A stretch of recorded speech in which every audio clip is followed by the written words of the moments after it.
మిత్రులారా, నేను మీ డాక్టర్ నాగేంద్ర. నేను ఈ రోజు మీతో మైగ్రేన్ గురించి డీటెయిల్ ఎక్స్ప్లెయిన్ చేస్తాను. ఇది ప్రపంచవ్యాప్తంగా చాలా మంది, కొన్ని లక్షల మంది, వయసుతో సంబంధం లేకుండా టీనేజ్ దగ్గర నుంచి ముసలి వాళ్ళ వరకు ప్రతి ఒక్కరిని ఎఫెక్ట్ చేసే ఒక రకమైన హెడేక్. ఇప్పుడు మిగతా హెడేక్స్ కి దీనికి డిఫరెన్స్ ఏమిటి అంటే, జనరల్ గా కామన్ తలనొప్పి ఒక ప్యాటర్న్ ఉండదు.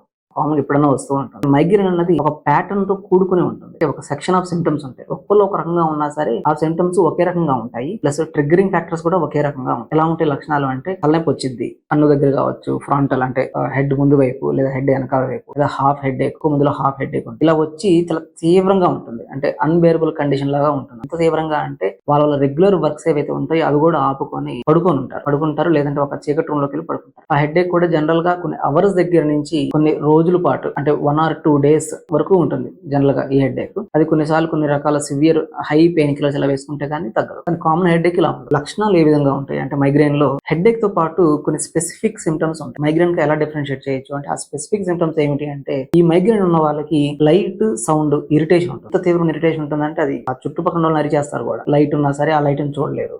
చిన్నపాటి సౌండ్స్ కూడా, చాలా కామన్ సౌండ్స్, మైన్యూట్ సౌండ్స్ కూడా వాళ్ళకి విపరీతంగా ఇరిటేట్ అయిపోతారు. అందుకని జనరల్ గా మైగ్రేన్ ఉన్న వాళ్ళు హెడ్ ఎక్ వచ్చినప్పుడు ఒక చీకటి గదిలోకి వెళ్ళి కంప్లీట్ గా డోర్స్ అన్ని క్లోజ్ చేసుకొని నిద్రపోతారు. ఎందుకంటే ఆ ఇరిటేషన్ తట్టుకోలేక. ఇంకో ఇంపార్టెంట్ పాయింట్ ఏమిటి అంటే, ట్రిగ్గరింగ్ ఫ్యాక్టర్. అంటే ఒక్కళ్ళో ఒక్కో విధంగా ట్రిగ్గరింగ్ ఫ్యాక్టర్స్ ఉంటాయి. అంటే మైగ్రేన్ ఎందుకు వస్తుంది, ఆ తలనొప్పి ఎందుకు వస్తుంది? కొంతమందికి ఆ ఎండలోకి వెళ్తే వస్తుంది, కొంతమందికి నిద్ర తగ్గితే వస్తుంది, కొంతమంది నిద్రలోంచి సడన్ గా మెలకు వస్తే తగ్గుతుంది, కొంతమందికి కొన్ని రకాల వాసనలతో వస్తుంది, కొంతమంది స్ట్రెస్ తో వస్తుంది, కొంతమంది అన్నం లేట్ అయితే వస్తుంది, కొంతమంది మెడ నొప్పి వలన. ఇలా ఈ ట్రిగ్గరింగ్ ఫ్యాక్టర్స్ అనేది మీరే ఐడెంటిఫై చేసుకోవాలి. మీరే ఐడెంటిఫై చేసుకుని ఆ ట్రిగ్గరింగ్ ఫ్యాక్టర్ ని సాధ్యమైనంత వరకు అవాయిడ్ చేయడానికి ట్రై చేయాలి.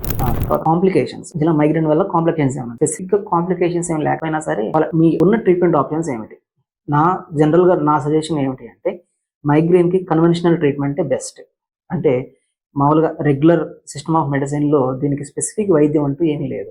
పెయిన్ కిల్లర్స్ వేసుకోవడం, ట్రిగ్గరింగ్ ఫ్యాక్టర్ అవాయిడ్ చేసుకోవడం తప్పితే. కానీ ఆయుర్వేదిక్ లో మైగ్రేన్ మేనేజ్మెంట్ చాలా ఎక్సలెంట్ గా ఉంటుంది.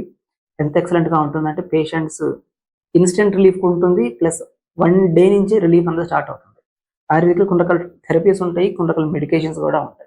థెరపీస్ లైక్ విద్యాకర్మ అనే కొన్ని స్టిమ్యులేటింగ్ పాయింట్స్ ఉంటాయి. విద్యాకర్మ, లేదంటే మసాజెస్, లేదంటే సింపుల్ మెడికేషన్స్, నస్యం అంటే ముక్కులో డ్రాప్, ఇట్లా ఒక సెక్షన్ ఆఫ్ ఆయుర్వేదిక్ ట్రీట్మెంట్స్ ఉంటాయి. అది పేషెంట్ బట్టి ఏ ట్రీట్మెంట్ అనేది ఉపయోగపడుతుంది అన్నది మారుతూ ఉంటుంది. ఇంత కాంప్లికేటెడ్ అయిన మైగ్రేన్ కి ఆయుర్వేదంలో చాలా చక్కటి పరిష్కారాలు ఉన్నాయి.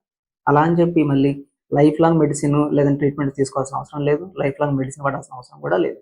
చాలా మందికి 1 week లోనే మంచి రిజల్ట్స్ కనపడతాయి. చాలా కొద్ది మందికి మాత్రమే ఆ ట్రీట్మెంట్ అనేది లేదా మెడిసిన్ తీసుకోవడం అనేది ఒక 3 months వరకు టైం పట్టొచ్చు. అంతే తప్పితే మళ్ళీ లైఫ్ లాంగ్ మెడిసిన్స్ వాడాలన్న అన్నంత రిక్వైర్మెంట్ కూడా ఉండదు.